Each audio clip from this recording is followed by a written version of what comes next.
Assalamualaikum warahmatullahi wabarakatuh. Baik, saya akan menjelaskan tentang pengertian fidusia dan jaminan fidusia.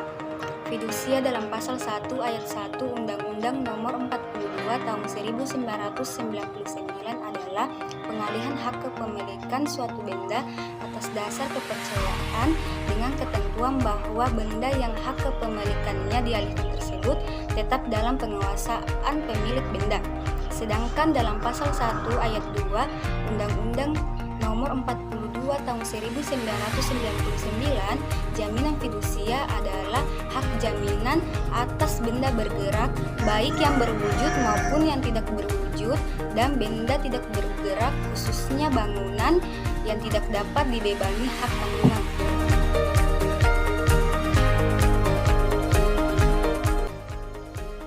Assalamualaikum warahmatullahi wabarakatuh. Shalom, Om Swastiastu, Namo Buddhaya. Salam sejahtera buat kita semua. Baik, saya akan menjelaskan apa yang menjadi subjek fidusia, karena tadi sudah dijelaskan oleh kawan kami apa yang menjadi pengertian fidusia. Langsung saja, subjek fidusia itu pertama pemberi fidusia, yaitu orang perseorangan atau korporasi pemilik benda yang menjadi objek jaminan fidusia atau kuasanya ataupun wakilnya. Kemudian subjek kedua adalah penerima fidusia, yaitu orang perseorangan atau korporasi yang mempunyai piutang yang pembayarannya dijamin dengan jaminan fidusia. Itu saya bicara garis besar saja, karena untuk mengembangkan jelaskan secara detail apa subjek fidusia mungkin kita bisa kembangkan di forum diskusi nanti. Baik, saya akan melanjutkan materi yang menunjukkan tentang jaminan fidusia. Sebagaimana telah dijelaskan sebelumnya mengenai subjek fidusia. Di sini saya akan menjelaskan tentang objek jaminan fidusia. Objek jaminan fidusia adalah benda-benda apa yang dijadikan jaminan hutang dengan dibebani jaminan fidusia. Benda-benda yang dapat dibebani jaminan fidusia yaitu benda bergerak berwujud, seperti kendaraan bermotor, mesin-mesin pabrik yang tidak mengikat pada tanah, kemudian perhiasan, persediaan barang atau inventory, kapal laut berukuran di bawah 20 meter, kemudian perkakas rumah tangga seperti mobil, radio, televisi, dan lain-lain. Kemudian alat-alat seperti traktor pembajak sawah dan mesin penyedia air. Kali ini saya akan menjelaskan tentang benda bergerak tidak berwujud. Nah, jaminan fidusia benda bergerak tidak berwujud ini seperti contohnya wesel, obligasi, sertifikat deposito, saham, konosemen, dan juga deposito berjangka.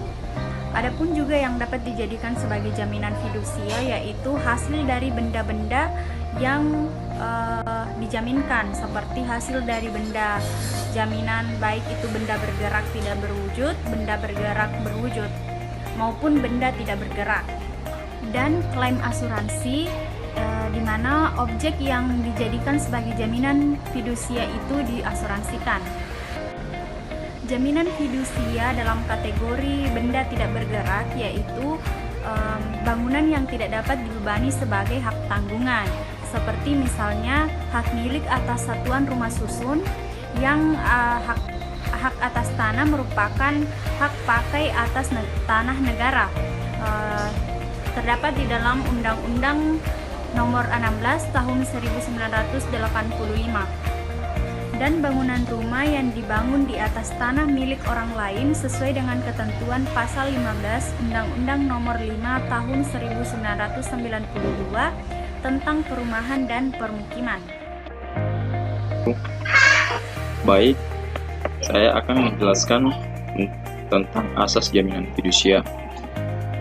Antaranya, asas spesialitas atas fikses jiwa, bermakna benda objek jaminan fidusia sebagai agunan bagi pelunasan hutang tertentu. Dengan demikian, harus jelas dan tertentu secara pasti jumlah uang debiturnya. Selanjutnya, yaitu asas hak preferensi bermakna.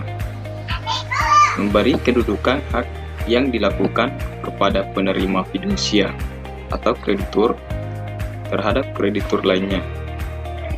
Hak didahulukan tersebut tidak hapus karena adanya kepalitan dan atau likuidasi. Asesor bermakna jaminan fidusia adalah perjanjian ikutan dari perjanjian pokok, yakni perjanjian utang. Dengan demikian, keabsahan perjanjian jaminan fidusia tergantung pada keabsahan perjanjian pokok. Penghapusan benda objek jaminan fidusia tergantung pada hapusnya perjanjian pokok. Asas droit de suite bermakna bahwa jaminan fidusia tetap mengikuti benda yang menjadi objek jaminan fidusia dalam tangan jaminan siapapun benda itu berada, kecuali pengalihan hak atas piutang dan terhadap benda persediaan. Menurut Undang-Undang Nomor 42 Tahun 1999, jaminan fidusia terjadi melalui dua tahapan.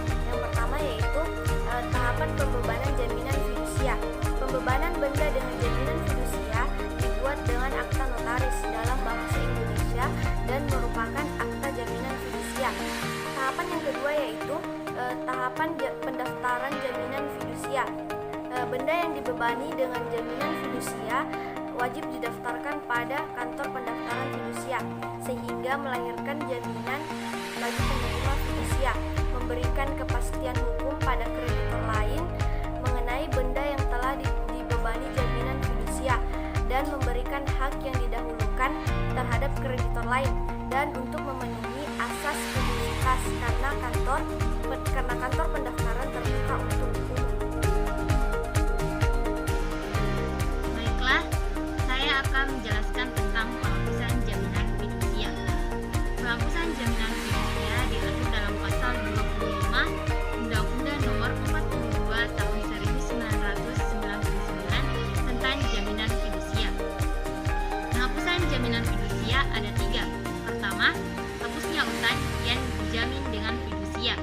Maksudnya di sini, apabila utang telah hapus, maka dengan sendirinya jaminan fidusia akan ikut hapus. Kedua, pelepasan hak atas jaminan fidusia oleh penerima fidusia. Ketiga, musnahnya benda yang menjadi objek jaminan fidusia. Maksudnya di sini, apabila benda yang menjadi objek jaminan fidusia musnah, maka jaminan fidusia akan hapus.